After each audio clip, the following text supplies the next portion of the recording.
What's up guys, Quinn with 74 Weld here for another rig walk around. This time we get to debut the SDHQ Land Cruiser 200 series. So this is a 2021 Heritage Edition. It's the last year they made them. A lot of people consider this the last great Land Cruiser. We'll start at the front, we'll work our way back, we'll talk about this rig and a couple things that we've done to it. This whole build originally came to us pretty much done. So this was SDHQ's out in Arizona.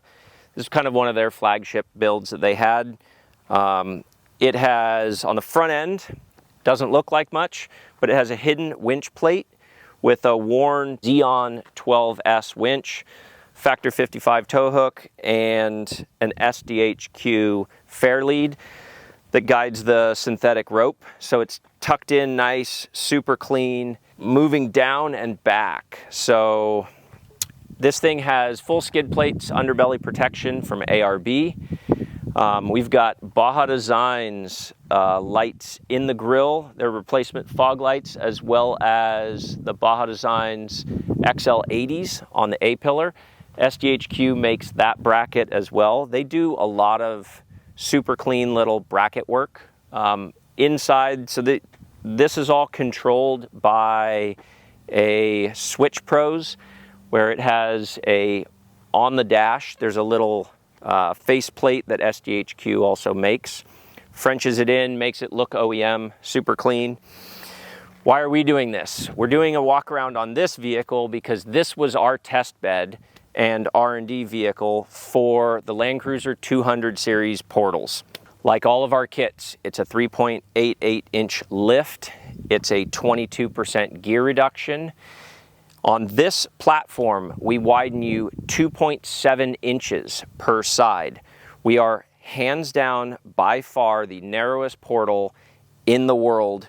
And we do that because we replace your entire upright and we sink bearings into that upright and allow it for better, cleaner packaging. And so it doesn't sit like a monster truck. You're not sitting with half the tire outside the fender well. It's a clean, proper look. Wrapped on this vehicle is 37 12 5 17. These are the Toyo Open Country MTs. Those are on our collab wheel with Method. This is a 17x8 plus 45 bead grip.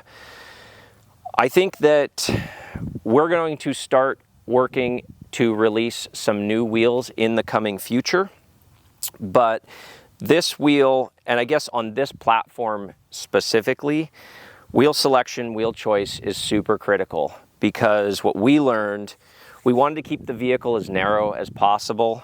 You are always going to add width with portals, but one of our concerns was allowing the vehicle to be able to flex and not cutting the factory sheet metal. So on the rear of this, I think we just posted a photo of it on our Instagram or as a video. This tire can flex all the way out and the tread actually passes the body and gets up into the rear section. But this tire does not hit the top. It goes even further when it flexes out. And if you were not on this wheel, let's say you decided to run a plus 25 wheel, you're gonna have to trim the factory sheet metal.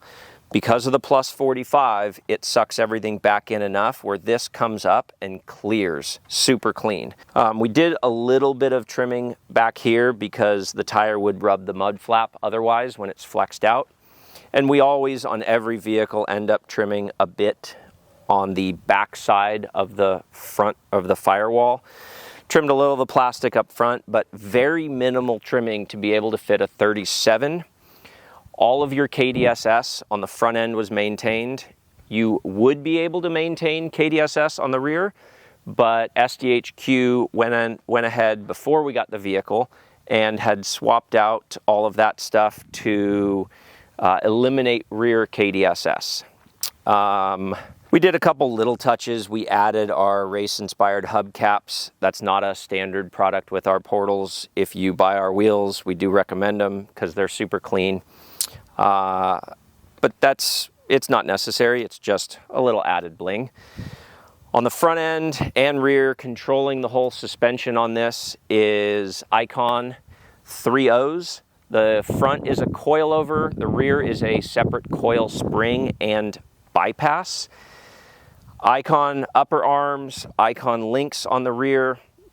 It's my understanding, I was told, that this is actually like a 2.7 inch lift, or 2.75 over factory.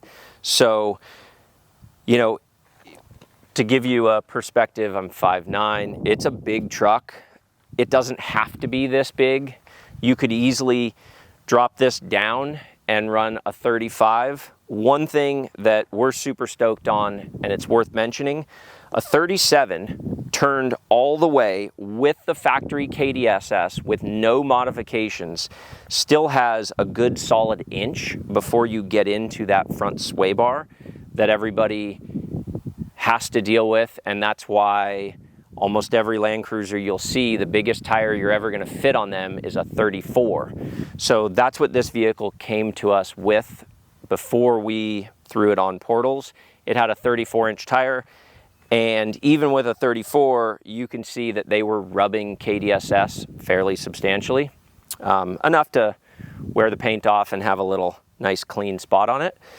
Now with a 37, there's no touching at all. Could you go to a 38? Yep, I think so. But again, wheel selection, if you're going to go to that, is super critical.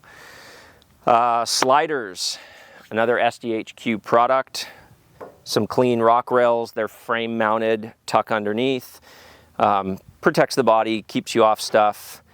I mentioned Icon links. This is basically, I guess there's a couple brands on this. You've got Warn, 74 Weld, Method, SDHQ, and Icon. Super, super clean, kind of that OEM plus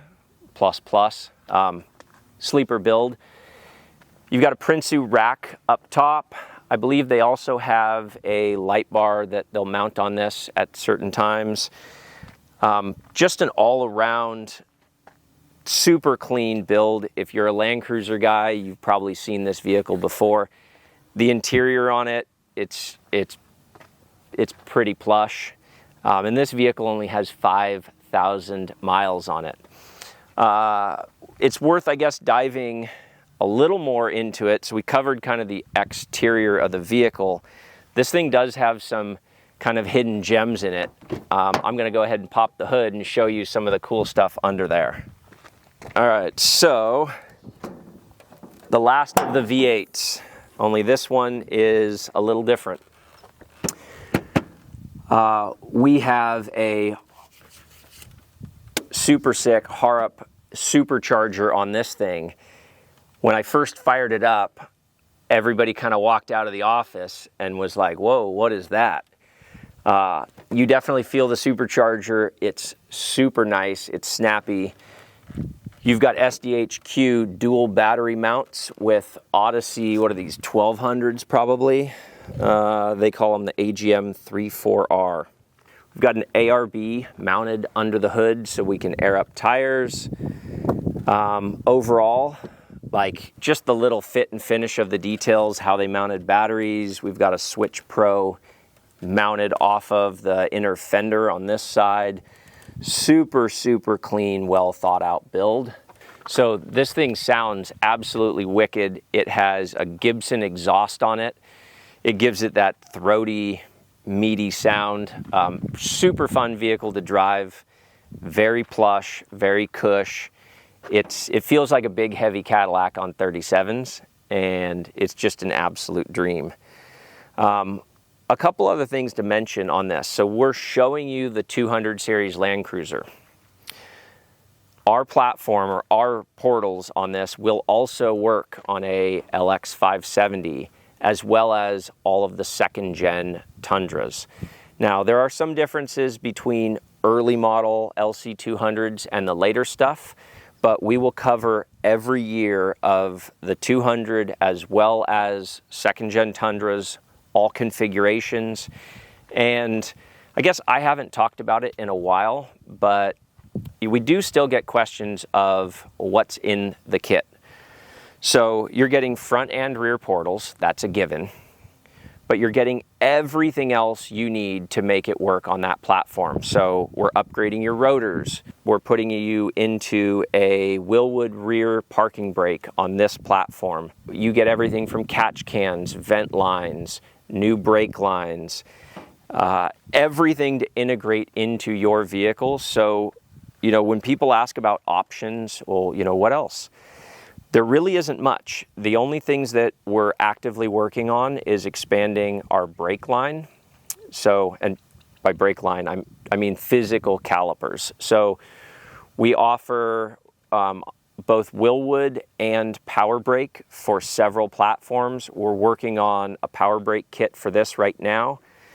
We have a Willwood kit that will go on this, but that's about it. I mean, when you step into a Portal kit, we're giving you everything that you need to be able to get to that bigger tire, and it's a one shot, one price. It's not like we nickel and dime and, well, you need to buy this and then you have to buy that. It shows up complete. All right, so any other questions on the Land Cruiser 200 or your LX 570 or second gen Tundra, throw them in the comments. We'll get them answered for you. This stuff is live on our website. You can put down a deposit. It's 25% deposit to pre-order right now. These are in production. We have about 50% of the parts for this kit complete, and the remaining balance, we're probably 6 weeks out from shipping our first production run of the Land Cruiser 200, LX 570, and second gen Tundra. So drop the comments. Let us know if you've got any questions, and we'll see you on the next one. Thanks, guys.